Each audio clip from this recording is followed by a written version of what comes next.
Hello everyone, कैसे हैं आप सभी दोस्तों। उम्मीद है आप सभी बहुत अच्छे होंगे। स्वागत है आपका हमारे चैनल द अंकुर टॉक पर। दोस्तों, जैसा कि आप सभी जानते हैं कि एमआरएस की तरफ से अभी हाल ही में कई पोस्ट के लिए परीक्षाएं कराई गई हैं और अगर आपने उनमें भाग लिया है तो ज़रूर आपके दिमाग में अब ये क्वेश्चन चल रहा होगा कि आखिर कट ऑफ कितनी रहने वाली है और जो परीक्षा में धांधली हुई है उससे क्या कट ऑफ बढ़ेगी या घटेगी, क्या मामला रहने वाला है। अगर आपने किसी भी पोस्ट के लिए इम्तहान दिया है तो यह वीडियो आपके लिए काफ़ी हेल्पफुल रहने वाली है। वीडियो पसंद आए तो लाइक करिएगा, शेयर करिएगा और चैनल को सब्सक्राइब करना बिल्कुल भी ना भूलें, क्योंकि इस तरह की लेटेस्ट इन्फॉर्मेशन हम आपको देते हैं और आप हमारा टेलीग्राम चैनल भी ज्वाइन कर सकते हैं।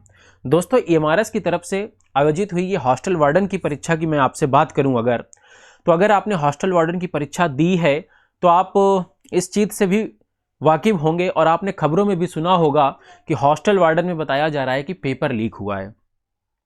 कई बच्चों ने ऐसा भी दावा किया है कि उनके जो सेंटर में है या उनकी क्लास में है पेपर खुला हुआ आया था और बहुत से बच्चे ये चीज़ भी बता रहे हैं कि जो एएमआर है वो सेंटर में पैक नहीं करी गई है बच्चों के सामने। आप सभी को पता होगा कि जो एएमआर है वो एक बंद लिफाफे में यानी कि बंद पन्नी में बच्चों के सामने पैक की जाती है और उसको सील कर दिया जाता है और उसमें बच्चों के साइन भी करवाए जाते हैं। जबकि सीबीएसई की तरफ से आयोजित हुई इस परीक्षा में ऐसा कुछ भी नहीं कराया गया और कई जगह से पेपर लीक के मामले भी सामने निकल करके आए हैं।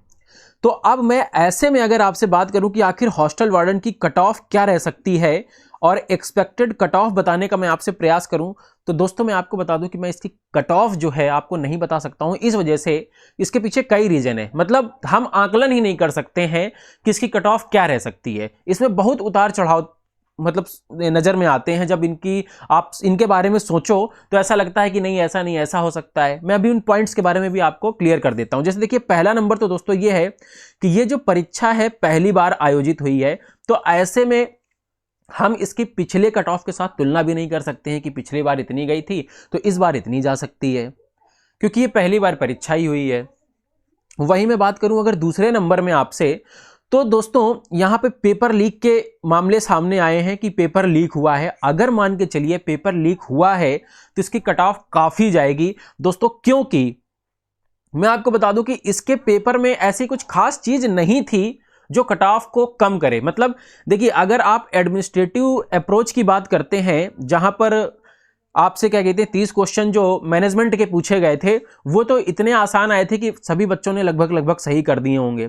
थोड़ा सा रीजनिंग वो भी बच्चों से सही हो जाती है। कंप्यूटर मान के चलिए और आपका जो जीके वाला सेक्शन था और हिंदी, इंग्लिश और रीजनल लैंग्वेज वाला, यहीं पर थोड़ा सा मामला आपका डगमगा सकता है। अगर किसी बच्चे का ऊपर नीचे हुआ होगा तो बाकी हिंदी और जो रीजनल हिंदी है ये मोस्टली बच्चे सही कर ले जाते हैं। अगर उन्होंने थोड़ी सी भी सही से पढ़ाई की है, सीरियस बच्चा है, तो डेफिनेटली वो जो है पास कर ले जाएगा इन चीज़ों को, है ना। कंप्यूटर में भी कुछ खास प्रश्न नहीं थे, नॉर्मल से प्रश्न थे। तो मतलब पेपर का जो लेवल था वो मॉडरेट लेवल का था, बहुत हार्ड नहीं कह सकते हैं आप। और पोस्ट अगर देखेंगे तो मेल कैंडिडेट के लिए इतनी थी, फीमेल कैंडिडेट के लिए इतनी पोस्ट थी, टोटल इतनी थी, पोस्ट भी ज़्यादा नहीं है। तो अगर मान के चलिए पेपर लीक हुआ होगा तो ऐसे में बनी बात है कि जहां हम पहले कट ऑफ को दोस्तों 120 में 80 से 85% के अप्रॉक्स हम लोग आंक रहे थे कि ये 95-100 नंबर के आसपास जा सकती है। अगर मान के चलिए दोस्तों धांधली हुई होगी तो मैं फिर भी एक, देखिए मैं फिक्स नहीं बता रहा हूं आपको कि ये कट ऑफ होगी, है ना। तो आप ये मान के चलिए 105 नंबर के आसपास, 105 से 8 नंबर तक कट ऑफ बढ़ जाएगी अगर धांधली हुई होगी तो। ठीक, तो क्योंकि यहां पे पोस्ट भी ज्यादा नहीं है और पेपर का कोई खास लेवल भी नहीं था। अगर आप देखेंगे तो मॉडरेट लेवल का था। एडमिनिस्ट्रेटिव जो अप्रोच तो इतना आसान आया था जिससे बच्चे बहुत डर रहे थे। बाकी चीजों ने तो उनको अच्छे से, बाकी जो अदर सब्जेक्ट थे उनको तो उन्होंने अच्छे से तैयार किया ही हुआ था। तो हॉस्टल वार्डन की कट ऑफ को एक्सपेक्ट कर पाना थोड़ा सा कठिन है दोस्तों। ये जब आपकी कट ऑफ आ जाएगी तभी क्लियर होगा कि आखिर क्या मामला हुआ है, पेपर लीक हुआ है या नहीं हुआ है। क्योंकि इसको तो अखबारों ने चलाया भी लेकिन किसी ने ज्यादा संज्ञान में लिया ही नहीं, मामले मतलब वो दबता ही चला गया। मैं आपसे अगर अब आपसे बात करूं टीजीटी की दोस्तों, तो टीजीटी में टोटल पोस्ट आपको पता है कि 5560 थी और सब्जेक्ट वाइज मैंने यहाँ पे ये लिस्ट लगा दी है, आप देख सकते हैं जो भी आपका सब्जेक्ट था। टीजीटी में भी अगर आप देखेंगे तो कई केसेस में बच्चों ने ये कहा है कि यहाँ पर भी जो एएमआर है वो बच्चों के सामने नहीं पैक की गई है। मतलब कहीं पर भी इस तरीके का नहीं था कि ओएमआर बच्चों के सामने पैक की जाए। और जो कई बच्चों ने मुझसे टीजीटी का एग्जाम देने के बाद ये भी बताया कि उनके यहाँ पर जो पेपर है वो मैम ने मतलब क्या कहते हैं कि बिना ब्लेड और उसके हाथ से ही खोल दिया, यानी कि पेपर पहले से खुला आया था, पैकेट नॉर्मल था, एकदम आराम से खोल दिया उन्होंने। तो ये चीजें भी निकल के आई हैं। तो अब कितनी सच्चाई है क्या है नहीं बताया जा सकता है दोस्तों, हर एक पेपर में एक्चुअल में सवाल उठते ही उठते हैं। यहां पे अगर मैं टीजीटी की आपसे बात करूं कि कट ऑफ क्या हो सकती है, तो टीजीटी की मैं आपको कट ऑफ एक आइडिया जरूर बता सकता हूं, उसी के अराउंड रहने वाली है। अगर आपने टीजीटी के किसी भी पोस्ट के लिए जो पेपर दिया है, तो अगर आपने टीजीटी का दिया है तो यहां पर आपको पता है दोस्तों 150 नंबर का प्रश्न पत्र था, जिसमें से आपका 30 नंबर अगर आप हटा दें जो सिर्फ क्वालिफाइंग थे, यानी कि रीजनल लैंग्वेज हिंदी और इंग्लिश के आपके, ठीक है, तो बचे आपके 120 नंबर। इस 120 में कट ऑफ यहां पे लगेगी।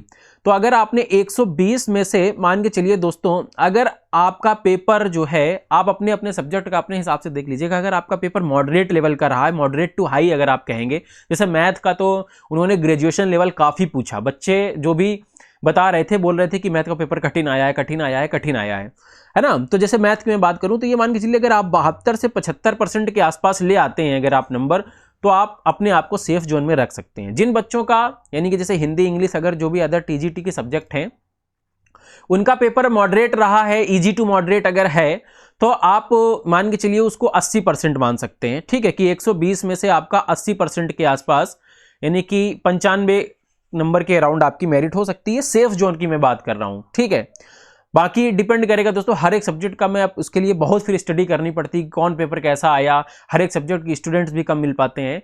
तो ये मान के चलिए 75 से 80% के बीच में अगर आपके नंबर आ रहे हैं तो आप अपने आप को सेफ जोन में रख सकते हैं, चाहे वो दोस्तों टीजीटी वाले हों या फिर पीजीटी वाले हों, मैं दोनों की बात कर रहा हूं। और अगर आपने कोई अदर एग्जाम दिया है तो भी आप इसके अराउंड अपने आप को रख सकते हैं, लेकिन मैं यहां पे एक एग्जैक्ट नहीं आपको बता पाऊंगा, क्योंकि यहां पे पेपर में दोस्तों बहुत उथल पुथल देखने को मिली है।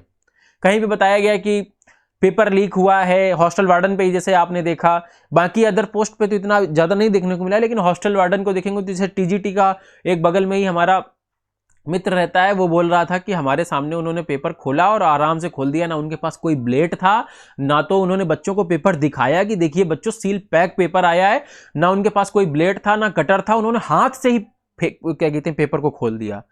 तो मानने वाली बात है, इसका मतलब पहले से उस पर कट लगा होगा, तभी तो उन्होंने पकड़ के खोल दिया तुरंत, ना वो एमआर पैक कराई गई। अगर इस तरह की चीजें निकल के आती हैं सामने, अगर ये हुई है तो पक्का दोस्तों धांधली हुई है ना। पीजीटी वालों की पोस्ट और ये जो अदर आपके पोस्ट थे, अपने हिसाब से देख लीजिएगा, इस तरह की चीजें सामने हो रही हैं दोस्तों, है ना। तो मैं यही आपसे कहना चाहूंगा, जो भी आपका टोटल नंबर है, टोटल आपके नंबर हैं, उन टोटल नंबर को आप देखिए और आप 75% के राउंड अगर आप स्टैंड कर रहे हैं तो ये मान के चलिए आप सेफ जोन में थोड़ा थोड़ा हैं। तो दोस्तों इस वीडियो में इतना ही, बाकी आप कमेंट के माध्यम से जरूर बताइए मुझको कि आपके सेंटर में कैसी चीजें देखने को मिली, आपको क्या लगा।